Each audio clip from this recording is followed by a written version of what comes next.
having confidence and trusting in your ability to execute and to perform, I think is a key thing which athletes and businesses both have to navigate.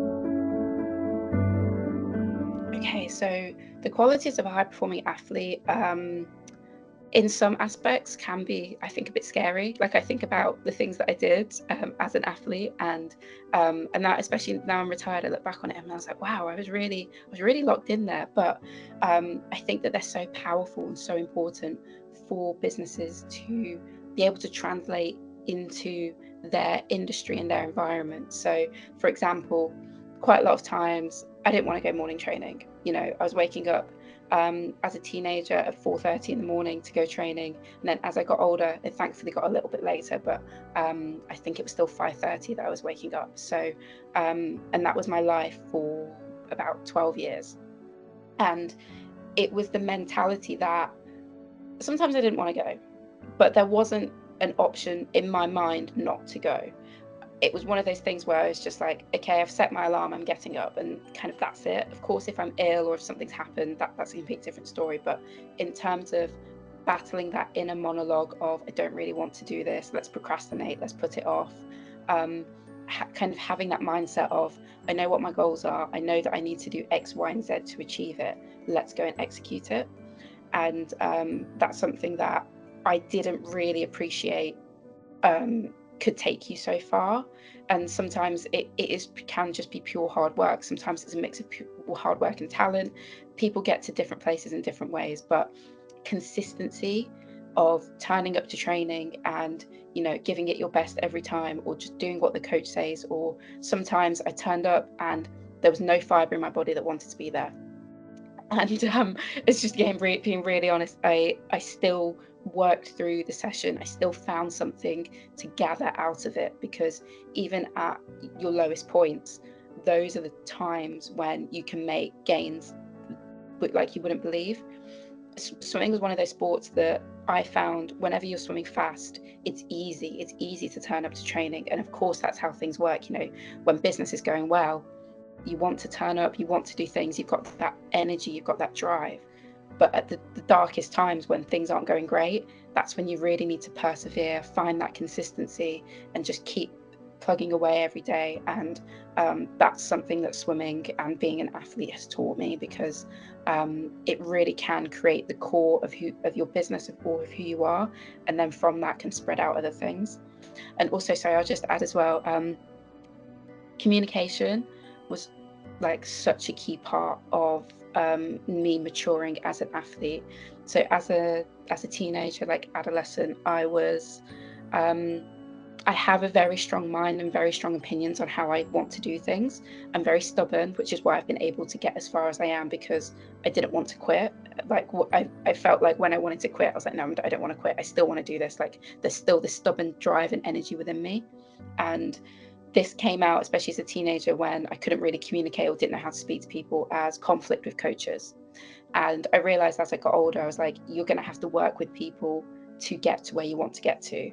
You can't keep fighting with people if they don't see your point of view. How else can you communicate them? How else can you communicate with them? How else can you have a conversation where you get their point of view, they take yours, and you work together? So a more collaborative approach. And it's something that I really kind of had to grow and mature into. But I'm really appreciative of it now, because it's left me in a place where, like, you can't be an athlete in isolation. So all of these, like, there was literally hundreds of people who have contributed to my swimming career, whether that's my technique or my mentality, or just helping me out with little bits. And I couldn't have done that without them, essentially. And I think a business is exactly the same, you know, especially like perhaps smaller businesses. There are so many different aspects of people who work for you, or in your life, in your lifestyle, who support you. And it's exactly the same for athletes. It's not a lone wolf approach. There's like a whole like entourage of people behind you, and learning to effectively communicate with them and to deal with conflict is so important. I think that's something that businesses have to navigate a lot, whether that's disagreements or having to tell someone to work harder or something like that. Having uncomfortable conversations is challenging, but it puts you in a place where you either kind of have to have that conversation or just accept a lower performance. And as an athlete, there was no way I was putting an uncomfortable conversation over my performance. There's just that just doesn't compute. But yeah, communication is such a key part of who I am and what I became to be.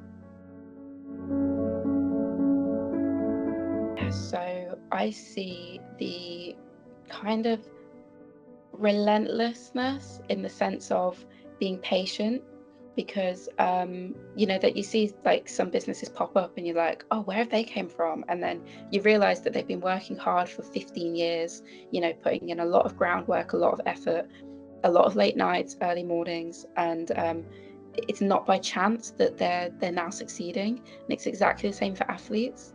There's a lot of like difficult work that goes into it, which I know a lot of people are aware of, but it's like that relentlessness, that consistency, and trust and communication with people around you to help build the thing that you want to build. And sometimes it's understanding that not everyone's along for the ride. And again, that's another uncomfortable conversation, but it is so important to be able to have that environment which means you can grow from it and become your best self. So when I was younger, I was in a training group, which was like one of the best training groups in the country. And I wasn't happy there. And I couldn't really see that I wasn't happy there. And I eventually got kicked out of it. And I was really upset in that moment because I was like, well, what else is my value as a swimmer? I was in this amazing training group. They don't believe in me anymore. What am I doing next? And so when that happened to me, I kind of had a decision to go into another training group, which wasn't seen as good, but it was a bit more relaxed and could kind of allow me to like spread my wings a bit more and have more, just have the pressure taken off me a little bit. And I decided to go for it because I didn't feel like quitting yet, as I've alluded to, that stubborn energy within me. I wasn't ready to quit. And I moved into it, and I actually found it was so much healthier for me, so much happier. And I speak about this as kind of like, it's okay sometimes to take a step back or to move into something which isn't seen as conventional, or what people say, no, that's not how you do it, you should do it this way, and that's the best place to be. Because everyone's individual and businesses are individual in that sense. There's a very unique setup to each one. You can't copy and paste things across. Founders, CEOs, your staff, they'll all have different life experiences, different mentalities. So finding and creating an environment which is unique to you and to your business, and growing that and flourishing that, I think is really important. And it's the same for athletes in the sense of training groups. Who you surround yourself by are so important, and they can massively affect your performance, whether you believe it or not, and whether you think it's affecting you or not. And I think that's the key thing for me. I didn't think it was affecting me. I moved into this other training group, felt a lot more relaxed, was so much happier, and swam like the best I'd ever swum in my life. And that's what got me to the Olympic Games. So I think sometimes assessing yourself, kind of having a critical eye, and not being afraid to make what seems like a difficult decision can leave you in a much more positive place.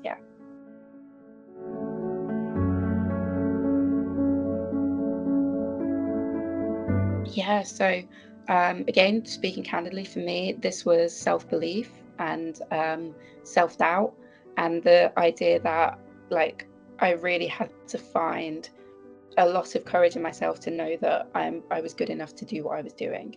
And truthfully, I don't think that fully came to me at the end in that sense. There's still more that I was like, if I'd only just believed in myself a bit more, maybe I could have. And that was one thing that when I finished my swimming career, I didn't want to have, was too many regrets. Of course, there'll be little things where you're like, I wish that race had gone better. I wish this, I wish that. But I didn't want to finish my swimming career and think, I wish I'd tried harder at this point, or I'd like something like this, because it just goes by so fast. And I was well aware of that, like growing up, the years keep ticking by, and all of a sudden you're a senior athlete, or you're one of the oldest on the team, and it just happens so quickly. So I think it's one of those things where you have to be aware that your time is precious and you don't have that much of it. So you need to take as much energy that you can muster and put it into it as you can, if that makes sense, without like obviously like draining yourself or burning out or something like that. But yeah, for me it was self-belief, and it in the moments where I swam my best was when my self-belief and confidence was the highest. So when I qualified for the Olympic Games, I was stood on the start line. As terrified as I was, I remember feeling like a sense of calm over me, and just knowing that I'd done the work, I'd put in the effort in training, everything had gone well, I was fit, I was healthy. I just need to get in and show what I can do and give the best performance I could. And it obviously went my way, it went really well, qualified for the Olympic Games. And then at the Olympics, just didn't work out for me. Really unfortunate about that, but that's just how sport goes sometimes.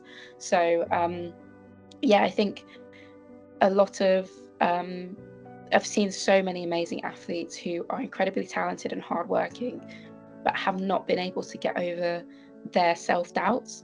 And 9 times out of 10, when you're talking to someone who puts in the work and has the like capabilities to go further, they will be like, they just won't believe in themselves, and you can see it written across their face. And I think this can be especially true for businesses, in the sense of you need to be able to back yourself. Like if you're not backing yourself, how are your employees going to potentially be backing that? How is someone who wants to give you a loan going to be backing you? So having confidence and trusting in your ability to execute and to perform, I think, is a key thing which athletes and businesses both have to navigate.